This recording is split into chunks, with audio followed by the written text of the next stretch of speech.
Hi everybody, I'm Pia from Stitches and Scraps. Today I'm going to show you how to work tapestry crochet in the round from a chart.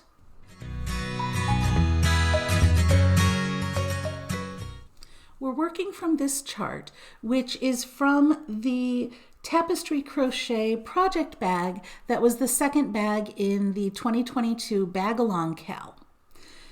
If you want to get that pattern and follow along, you'll find the link to the pattern in the description on this video on YouTube. If you're watching this on my blog, there should be a link in the blog post. This is the base for that project bag, and I have a separate tutorial on how to make this base if you need that. The key point here is it has 72 stitches around the outside edge. And this chart here has 72 stitches. It's 6 repeats of 12 stitches. So we need 72 stitches to start with. If you're making this bag, this is the base that we're going to work up off of. But if you're using this chart for another project, you just need 72 stitches to get started. Each of these squares represents a single crochet in one of the 5 colors that we're working with. Now I am using Brava minis that We Crochet sent me for this project. Color A on the chart, if you look, they're all labeled with letters. Color A is this custard color. Color B is this one called Fairy Tale. Color C is this lighter purple that's called Lady Slipper. Color D is Marina, which is a teal color. And color E is Celestial, which is this lovely deep blue. Now you'll notice on the chart that each row has 2 colors in it. Here we have D and E in these rows. These rows have C and B. These rows here have E and C. So you won't see more than 2 colors on any of these rows. It is possible to do tapestry crochet with more colors, but for this tutorial I'm just showing you 2. We're going to be carrying the unused color underneath our stitches. So like here where I make this stitch in color B, I'm going to be carrying the color A inside that stitch. So if you're working with more colors, you're carrying more yarns and that makes your work thicker. So you always want, when you're working tapestry crochet, to have the same number of threads going through each row. Even if you're not using that color, you want the same number of threads going through each row. So here we'll have 2 threads going through each row, one active color and one that we're not using at any given time. So I've left off from this base with a slip stitch in this first stitch here. So now I'm going to start working into the back loops, and we're going to work in continuous rounds. Notice that all of my numbers are on the right side here. That means as I'm reading the chart, I'm starting from the right every time because we're going to work all the way around and then continue going in the next round. So we're not going to join, we're not going to turn, we're going to work around and around and around. You can see here, it says we're going to work each row of the chart 6 times. So what that means is we're going to start here, work all the way across here, which is 12 stitches, come back around here and start again. And we're going to do that for a total of 6 times to make the 72 stitches that we need. The first round on my chart is colors D and E. The first stitch is going to be in color D, and the other color that I'm not using for this first stitch is E. So I'm going to do a single crochet in this first stitch and carry this color by putting it over my hook so that it gets wrapped up into this stitch. So I'm carrying my unused color and I'm making a single crochet in that first stitch. There we go. Notice I did not do a chain to chain up because we're going to be working in continuous rounds. We're not chaining up at the beginning of each round. So my next stitch is also color D. If you look at row 1 on the chart, round 1 on the chart, you'll see that the first 2 stitches are color D. So again, I'm laying this other color, and actually the way I hold it, it does it automatically, right? So I hold the other color flush with the top of my stitches. See that? So then when I insert my hook, it automatically slides underneath that strand. So I am working that strand into my stitch. Now I'm not going to finish this stitch because my next stitch is going to be in color E. This first round, if you're working this bag, we're actually copying what we did on the last round. So every stitch is going to be the same color as it was on the last round. But looking at the chart, the next 3 stitches are in color E. So I need to change colors. You always want to change colors at the end of the previous stitch. So if my next stitch is going to be in color E, I want to change colors at the end of this stitch. So there I have my 2 color D stitches, and I'm ready to work a color E stitch. So I go into this back loop, and now I'm carrying color D because I'm working with color E. And I'm going to work 3 single crochets with color E, working over that strand of color D. Okay, and when I get to the last one, again, I need to drop this and pick up the color I was working with. Now I try to be, and I'm not perfect, but I try to be careful when I'm picking up the colors to always pick them up alternating ways. So if I picked up E this way, I will pick up D this way. So E in the back, D in the front, or vice versa. And that helps keep them from tangling, because if it crosses over this way, it'll uncross the next time. That way you don't have a mess of yarn tangles at the end of your work. So I've done my 3 stitches in color E, and now I'm going to do 2 more stitches in color D. And at the end of that second stitch, I'm going to switch colors. And now I have 5 stitches of color E. Notice I'm holding this yarn very loosely so that now if it shows through, I might tug it a little bit, but I don't want it to be super tight. I want it to not cinch in these stitches and also not puff out through the stitches. So you want the tension nice and even. So I've done these 5 stitches in color E. I switch back to color D, and I'm back to the beginning of my chart. That is 1 repeat right there. That's 12 stitches right there. So I'm going to keep doing that. 2 stitches of D, 3 stitches of E, 2 stitches of D, 5 stitches of E, all the way around, and I'll meet you back at the end of the round. As I finish my last stitch, I want to be mindful of what color my next stitch is going to be. On round 2, we're going to be starting with color D. So as I finish my last stitch of the round, I'm going to change to color D. Okay? Now, you'll notice these little ridges that we've made with working in the back loop. That's not the whole reason that we're working in the back loop. When you work tapestry crochet or anything like that in continuous rounds, the stitches have a tendency to shift a little bit opposite the direction of your work. So I'm working this way, my stitches will shift a half a stitch approximately on every round.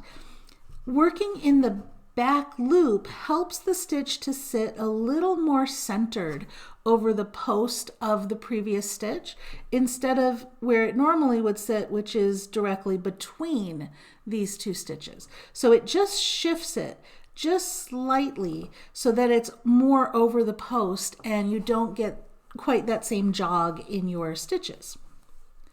So that is round 1, and we're not going to join. We're just going to continue on with round 2. Before we start, let's look at what colors are in round 2. It looks like it's still colors D and E. In fact, all the way through round 4, we're using colors D and E. So my first stitch on round 2 is color D. So I'm going to go ahead and make a color D stitch, and I'm working over color E. And then I've got to change to color E. So I do that at the end of my stitch. Now it says I have 5 stitches of color E. So here's 1, 2, 3, 4, 5, and then the next stitch is going to be color D. So 2 stitches of color D. All right. As I'm getting close to the end of the round, I want to point out that it can be hard to see where the end of the round is. In this case, I know I started the round with a single stitch of D, so I know that's the beginning of my round.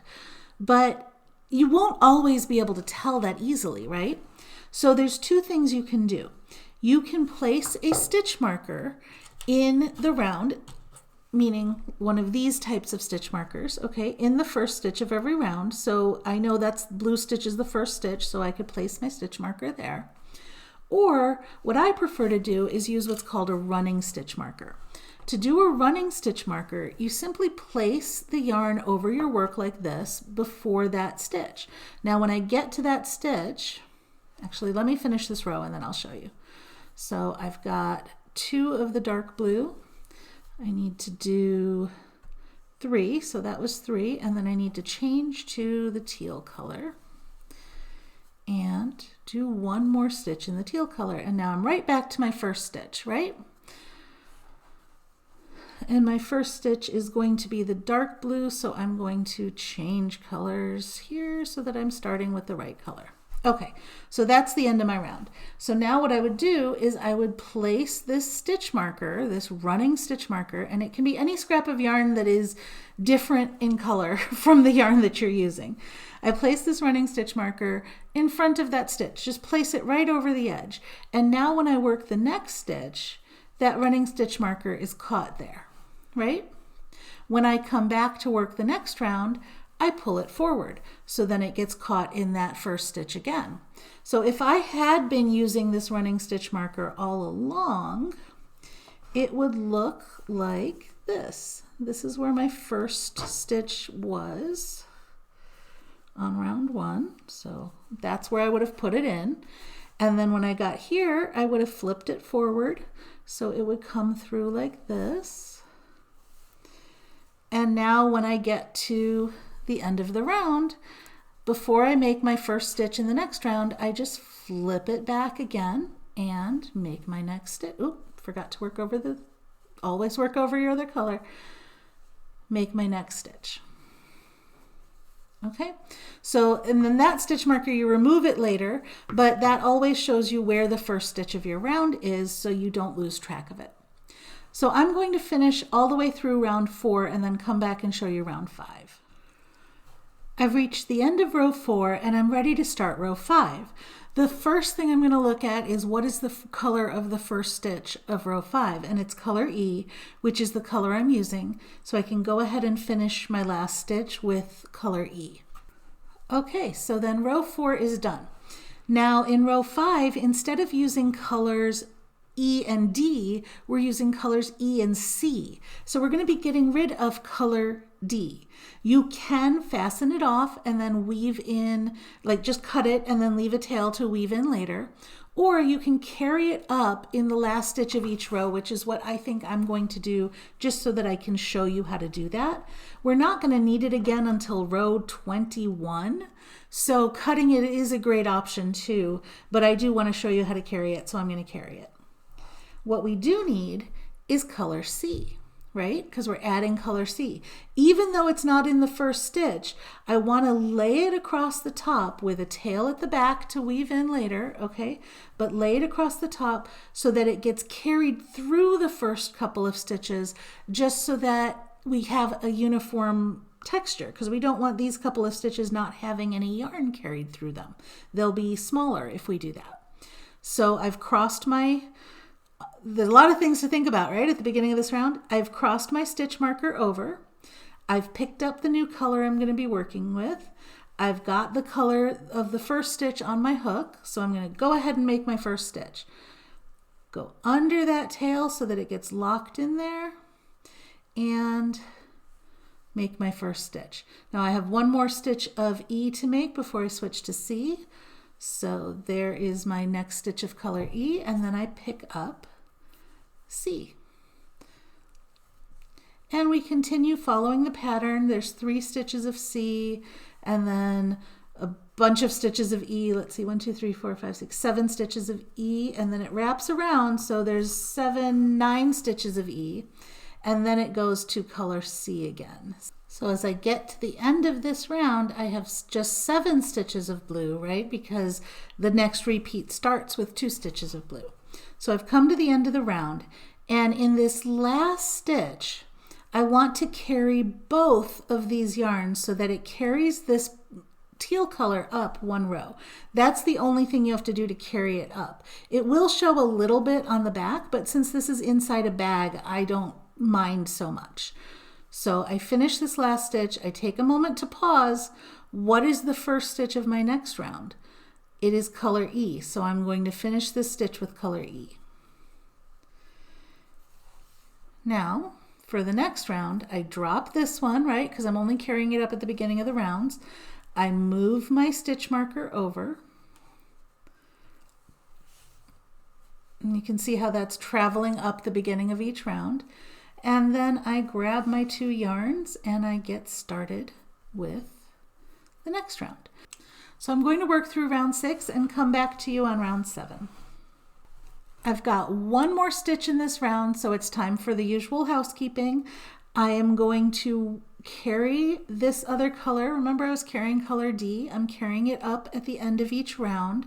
So I'm going to go ahead and carry that. And I'm going to work over color C that I've been working over. So I work over both of those in this last stitch, just like that. And then I look and see what color is the next stitch going to be on the next round. And that stitch is going to be color C. So I finish my stitch in color C. And that is the end of round 6. So now when I start round 7, I'm going to move my round marker over, okay? And round 7 uses colors B and C.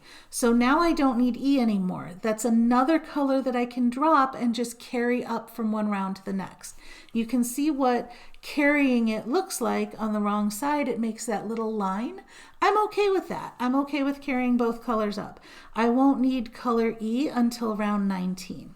Now, if this was a different type of project and I didn't want that seam or that bulk at that side, like maybe I was making a hat and I thought it was too bulky, then I might not carry it. So that's a decision you can make on a project by project basis.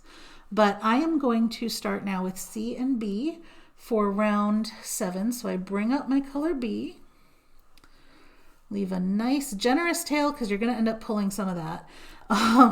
It never fails. You pull some of it out. So leave a nice generous tail. I'm still working my stitch with color C.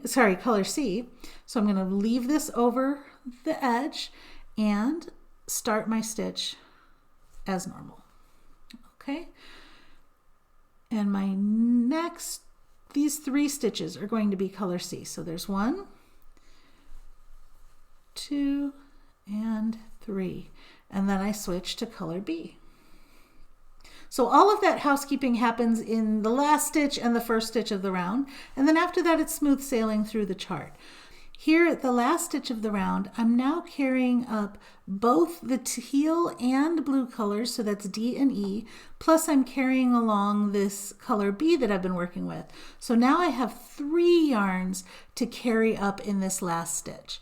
So I'm going to insert my hook, put all 3 yarns over my hook, and carry them all up in the last stitch. So you can see where it does add a little bulk if you start to get too many yarns carried. But again, in this bag, I don't think it matters that much. Bring my marker to the front and I am ready to start round 8. So I'm going to get all the way through this color section, which is through round 12, and then I'll come back on round 13 when we change colors again. I'm on my last stitch of round 12. So I'm carrying my yarns up still, right? So I'm going to make that stitch, put all 3 of those yarns over my hook, and pull up a loop. Now I look and see what color am I going to be using for the next stitch to start round 13. Well, for that one, I'm going to be using color A, which is this yellow color. Custard, it's called. So I'm going to finish this stitch with the new color, color A. There we go. Now let's look at the colors for round 13. We're going to be using A, which is the yellow, and B, which is this darker pink color. I'm done with this light pink, and I'm not actually using it for the rest of this tapestry crochet section.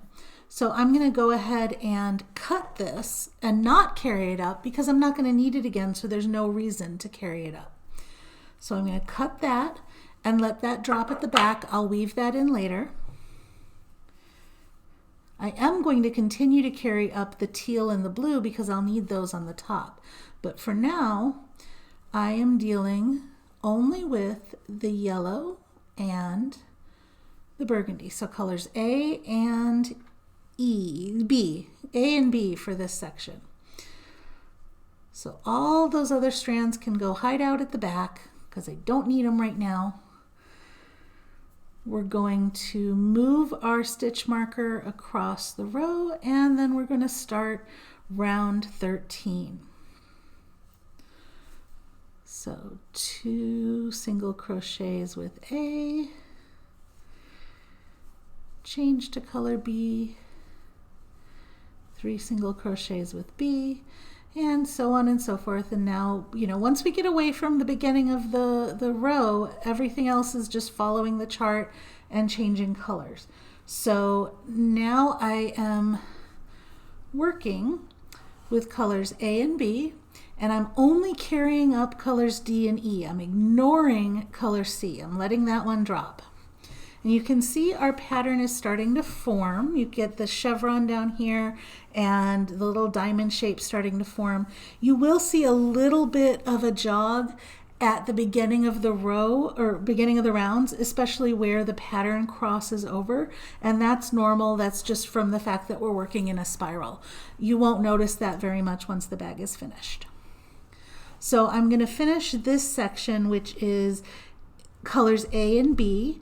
And that will take me all the way through round 18, and then I'll come back and we will pick up color E again. I'm at the last stitch of row 18, so just like we've been doing, I'm going to start my stitch by working over all of the strands that I'm carrying and pulling up a loop. And now I've got to look at what color the first stitch of round 19 is going to be. And it's color E. So I'm going to be dropping color B and changing to color E. Well, first of all, color B doesn't show up anywhere else in this chart, so I'm going to go ahead and cut that one. So the color B is done. We can get that out of the way and just let it fall. Then I have to join color E. And before we've done that by laying the color across, but I already have my color E right here. This is color E, remember the dark blue? So I already have that. I can just pick it up and it's right there because I've carried it up. So I've worked over all of these, and now I'm going to finish this stitch with color E. Pull that nice and tight. Well, not too tight, but snug. And I'm ready to start round 19. So I flip my stitch marker over. I get all those other yarns out of the way again. Remember, the housekeeping only happens in this first and last stitch here. And I make my first stitch of round 19. And then I've got to switch to color A for the next stitch. And I continue the chart. Now look, I only have one more color, color E, that I'm carrying along because I've dropped this one, right? So it got a little bulky in here with the yarns we were carrying, but now near the top we're carrying fewer yarns because we're not using them again. So I'm just going to finish this round just like we've been doing with, crocheting over the unused color. I'm ready to do my last stitch of round 20, and I'm going to be changing colors again. So first, I'm going to start this stitch working over the color that I'm carrying. Now I'm only carrying one color this time, and working over the other color for this round. So I've started the stitch just like normal. Now I look at what's going to happen on round 21. Round 21 is going to start with a color E stitch, so I'm going to go ahead and finish this stitch in color E and move my stitch marker over. Now round 21 uses colors E and D. Well, I've been carrying color D, so it's right here where I need it. So leave that at the back to carry, and we go ahead and start round 21 with 1, 2, 3, 4, 5, 6, 7, 8 stitches of E. I've come to the last stitch of round 24. I want to show you, I actually made a mistake on the last stitch of round 23. That should have been color E and I did it, sorry, that should have been color D and I did it in color E. So ignore that, I'm going to leave it. I don't think it makes that much of a difference right now and I didn't feel like ripping out. But that stitch should be the teal color instead of the blue color. So I've started my last stitch. I'm working over the tails that I'm carrying just like normal. I'm done now with color E, so I've cut that already and I can just let it drop. So I am going to change to color A to start the next round, move my round marker over and start the next round. I'm working with A and D and I no longer have to carry anything because this is my last color combination. I'm finishing up the last stitch of the last round and I'm going to want to join it to make a smooth finish at the end. So I'm going to do the whole stitch in this same color, color D, because I want it to be the same color as the stitch I'm joining to. So I finished that stitch with color D. I join with a slip stitch and this time I'm working in both loops to kind of bring this stitch up a little bit and bring this stitch down a little bit for the joining. There we go. And then I will fasten off both of my colors and this part of the bag is done. So these same techniques of changing colors and working over the stitches, you can use that on any chart that you're working for tapestry crochet as long as there's only 2 colors per row. If you were going to use multiple colors, you would obviously just be working over all of the other colors instead of just these 2. Now the last thing to do then is obviously weave in the ends, but also pull out this running stitch marker we've been working with. If you've been careful and you haven't snagged it or split it with any of the stitches, you should be able to just grab it and gently pull it out and it'll just pop right out. And there you go. No more running stitch marker. And that is how you do tapestry crochet in the round from a chart. If you enjoyed this video, please give me a thumbs up, share it with your friends, or leave me a comment. You can also subscribe to my YouTube channel for more great videos. Thanks for watching.